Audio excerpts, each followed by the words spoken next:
अजीज़ तलबा व तालिबात, आज उर्दू वाइफ में तख्लीकी लिखाई में हम आपको मज़मून नवीसी के असूलों के बारे में आगाही देते हैं। नंबर 1, मज़मून नवीसी के 4 अज्जा। मज़मून नवीसी के लिए 4 चीज़ें बुनियादी हैसियत रखती हैं। नंबर 1, ख्यालात। नंबर 2, तर्ज़ बयान। नंबर 3, तरतीब। नंबर 4, सेहते ज़ुबान। किसी मज़मून में ख्यालात जिस कदर बुलंद और वसी होंगे उसी कदर वो मज़मून दिलकश होगा। ख्यालात की बुलंदी और वसअत के लिए मुताला और मुशाहिदे का होना ज़रूरी है। ऐसे ही अगर इंसान के पास उम्दा से उम्दा ख्यालात मौजूद हों मगर उनको पेश करने के लिए वो मुनासिब तर्ज़ बयान इख्तियार ना करे तो उसके उम्दा ख्यालात की वक़्त और कदर व कीमत ख़त्म होकर रह जाती है। अगर एक मज़मून निगार अपनी मालूमात को ज़रूरी तरतीब के साथ सफ़ाई करतास पर मुंतकिल ना करे तो उससे कायरीन सही मानों में मुस्तफ़ीद नहीं हो सकते। रद्द, तरतीब और तसलसल के बगैर जो कुछ भी लिखा जाएगा उसकी हैसियत लफ्ज़ों के एक ढेर के सिवा और कुछ ना होगी। इन सारी बातों के साथ साथ सेहते ज़ुबान का ख्याल रखना भी बेहद ज़रूरी है, यानी जो कुछ लिखा जाए इमला, ग्रामर और मुहावरे ज़ुबान के लिहाज से पूरी तरह दुरुस्त हो। नंबर 2, मज़मून के हिस्से। एक मज़मून के मंदरजा झेल 3 अहम हिस्से होते हैं। नंबर 1, तमहीद।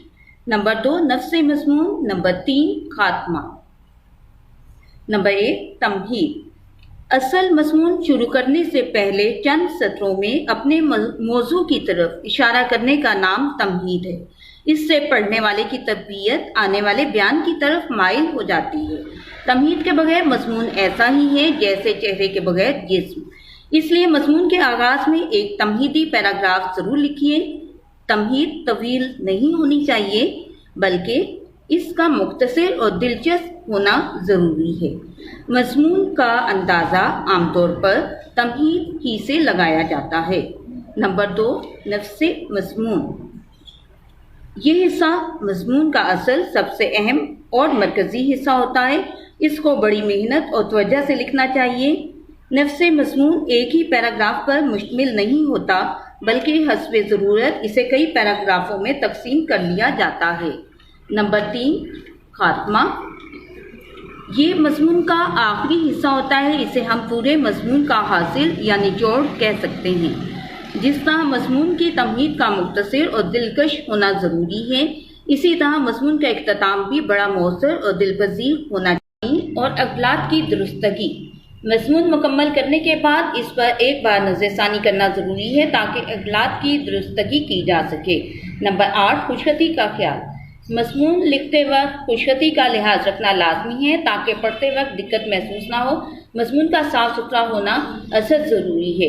अज़ीज़ तलबा और तालिबात, इंशाअल्लाह ताला अगर आप इन हदायत पर अमल करते हैं तो आप अपने इम्तिहानी पर्चाजात में एक बहुत अच्छा सवाल जो है बहुत अच्छे अंदाज से आप तहरीर करके बहुत अच्छे नंबर आप हासिल कर सकते हैं। शुक्रिया।